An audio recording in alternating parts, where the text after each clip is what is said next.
Halkani waa warbaahinta JMN ee laanteeda af Soomaaliga. Wararka JMN waxaad kala socon kartaan barteena Facebooka iyo YouTube-ka. Wararka ugu doorka roon oo maanta idiin hayno waxaa ka mid ah xoogga ciidanka Itoobiya iyo xoogga hay-adda difaaca qaranka ayaa si kooban uu ka hadlay Ra'iisul Wasaare Dr. Abiy Ahmed. Doon ku qalibantay haro ku taala dalka Zimbabwe iyo dad badan ilaa hadda oo la laayahay. Madaxweyne Trump oo sheegay Iiraan in uusan ku kalsoonayn. Tartanka guddoomiyaha gobolka Minnesota ee doorashada isreebreebka. Wararkaasi oo si tafatiran ayaan idinla socodsiin doonaa. Xoogga ciidanka Itoobiya iyo xoogga hay-adda difaaca qaranka. Sayniska militariga marka la eego awoodda ciidan waxaa lagu cabira hubka uu ku hubaysan yahay wadaniyadda askariga iyo xoogga maskaxeed ee askariga. Waxaan xaqiijin karaa in aysan jirin cid leh wadnaha ciidanka Itoobiya, ayuu yiri Ra'iisul Wasaare Dr. Abiy Ahmed. Tani waxay muujinaysaa geesinimada iyo adkeysigooda. Isagoo sharaxaya tartanka ciidanka iyo maamulka farsamada dagaalka, Ra'iisul Wasaaruhu wuxuu yiri ciidankeenu wuxuu la mid yahay marka uu weerarayo, marka uu difaacayona wuxuu la mid yahay libaaxa, marka uu ilaaliyo madax bannaanida dalka wuxuu noqdaa derbi adag sida libaaxa, wuxuuna cadowga ka saaraa xuduudda. Isagoo taageeraya geesinimadan taariikhiga ah ee ka bilaabantay guusha Adwa, iyadoo la adeegsanayo tiknoolajiyada casriga ah, diyaaradaha aan duuliye lahayn iyo awoodda cirka, ciidamada difaaca Itoobiya waxay noqdeen ciidan aan jirin kuwa la tartami kara oo ku sugan geeska Afrika.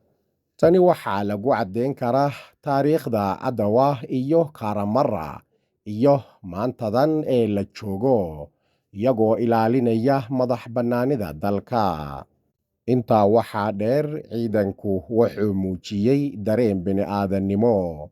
Kaliya ma aha dagaalka, laakiin sidoo kale ciidan ka qayb qaatay nabad ilaalin caalami ah sida Kuuriyada, Kongo, Rwanda, Soomaaliya iyo Suudaan.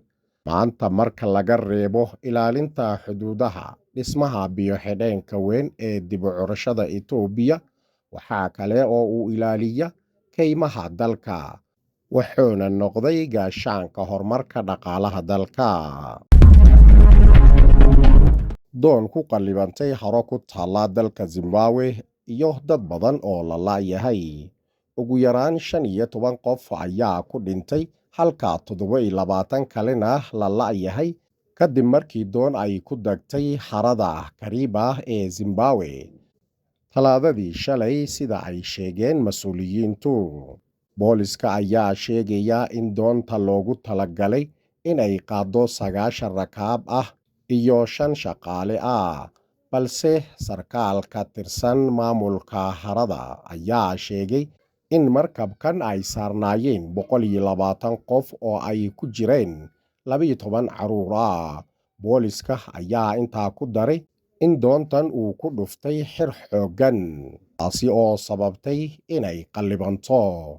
Muuqaallo lagu baahiyey baraha internetka ayaa muuqda in ay muujinayaan qaybta hoose ee doonta ee rogmanaysa kuna sabaynaysa biyaha. Madaxweynaha Zimbabwe Emmerson Mnangagwa ayaa ku dhawaaqay xaalad masiibo qaran, iyadoo la dardargelinayo howlgallada lagu baadigoobayo laguna samata bixinayo dadka. Ilaa hadda 77 qof ayaa la soo badbaadiyey. Harada Kariba oo ku taala xadka u dhaxaysa Zimbabwe iyo Zambia ayaa ka mid ah keedbiyoodka macmalka ah ee ugu weyn dunida, waxayna muhiim u tahay gaadiidka iyo kalluumaysiga. Sidoo kalena waxaa labada dal siisa koronto lagu dhaliyo biyaha. Xildhibaanada deegaanka ah Mutusa Murobezi ayaa baraha bulshada ku baahisay muuqaal ay sheegtay inuu muujinayo doonta xilli ay safarkeeda bilaabaysay, waxayna sheegtay in dadka deegaanka ay doonidan u isticmaali jireen inay ugu safraan xarada uguna gudbaan magaalada Kariba, safarkaasi oo qaata qiyaastii 5 saacadood. Madaxweynaha Mareykanka Donald Trump ayaa sheegay in uusan Iiraan ku kalsoonayn, isagoo ku adkaystay in Mareykanku uu si buuxda u maamulayo marin biyoodka Hormuz. Aniga ayaa noqon doona qofka ugu dambeeya ee Iiraan aamino. Marar badan ayay i qiyaameen, ayuu yiri Trump.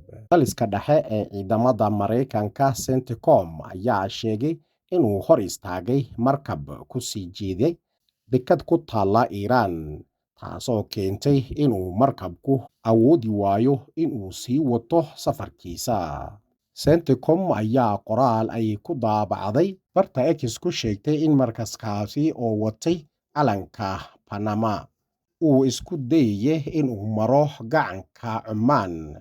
Dhanka kale, xoghayaha cusub ee Golaha Sare ee Amniga Qaranka Iiraan, Mohsen Razai, ayaa yiri marinbiyoodka Hormuz lama furi doono ilaa Mareykanku uu bedelo mowqifkiisa uu aqbalo shuruudaha Iiraan. Labadii maalmood ee lasoo dhaafay, Iiraan iyo Mareykanku ayaa sii adkeeyay hadalladooda ku saabsan khilaafka u dhexeeyay labada dhinac. Mohsen Razai ayaa Talaadadii sheegay in marinbiyoodka Hormuz uu sii xirnaan doono ilaa Mareykanku uu aqbalo shuruudaha Iiraan ee lagu soo afjaro dagaalka. Shuruudahaasi waxaa ka mid ah in la sii daayo hantida Iiraan ee la xadhay iyo in la joojiyo dagaalada ka socda qaybo kala duwan ee Bariga Dhexe, oo ay ku jiraan Lubnaan iyo Gaza. Hadalkan ayaa yimid kadib markii madaxweyne Trump uu Isniintii Iiraan ka dalbay in ay magdhow ka bixiso dadka lagu dilay dagaalada weerarada ah iyo mudaharaadyada dhacay 50kii sano ee lasoo dhaafay. Intii uu khilaafkani socday, hadallada Trump ayaa marba dhinaca isu beddelayay. Mar wuxuu ku hanjabay in uu kordhin doono weerarada, mar kalena wuxuu sheegay in heshiis u dhow yahay in la gaaro. Waraysi la baahiyay habeenkii Isniinta, Trump wuxuu sheegay in xaaladda hubanti la'aanta ay sii socon karto muddo, isagoo tilmaamay in laga yaabo inuu go'aansado inuu sugo oo arko wax dhaca. Dalka Mareykanka waxaa si xamaasad leh uga socda doorashooyin isreebreebka ah xisbiyada dhexdooda, kuwaasi oo lagu kala saarayo cidda xisbi waliba uga qaybgalaysa doorashada guud ee lagu wado in dalkaasi ka qabsoonto dabayaaqada sanadkan. Goobaha sida weyn loogu loolamaya waxaa ka mid ah gobolka Minnesota, halkaasi oo goor dhoweyd lagu soo gabagabeeyey doorashooyin lagu tartamayay kuraas kala duwan, waxaana natiijada ilaa hadda la shaaciyey ay tibaaxaysaa in tartanka xilka guddoomiyaha gobolka Minnesota ee dhanka xisbiga Dimuqraadiga ay ku soo baxday Amy Klobuchar, oo horey u ahayd senator gobol ku matasha aqalka sare ee Mareykanka. Kursiga ayaa waxaa baneeyay Tim Walz oo ka tanaasulay sii haynta xilka guddoomiyaha Minnesota kadib fadeexadii musuqmaasuq oo gobolkaasi in dhowba dul hooganaysay, waxayna senator Klobuchar bisha Noofembar tartankama dambays ah la gali doonta ilaa 7 musharax oo ka socda xisbiga Jamhuuriga. Dhanka kale, waxaa kursiga aqalka Senetka ee ay ku fadhiisay Amy Klobuchar ku guulaysatay Paige Flanagan oo ka tirsan garabka hore u socodka ee xisbiga Dimuqraadiga, waxayna ka adkaatay Angie Craig oo hore u soo martay aqalka Koongareeska.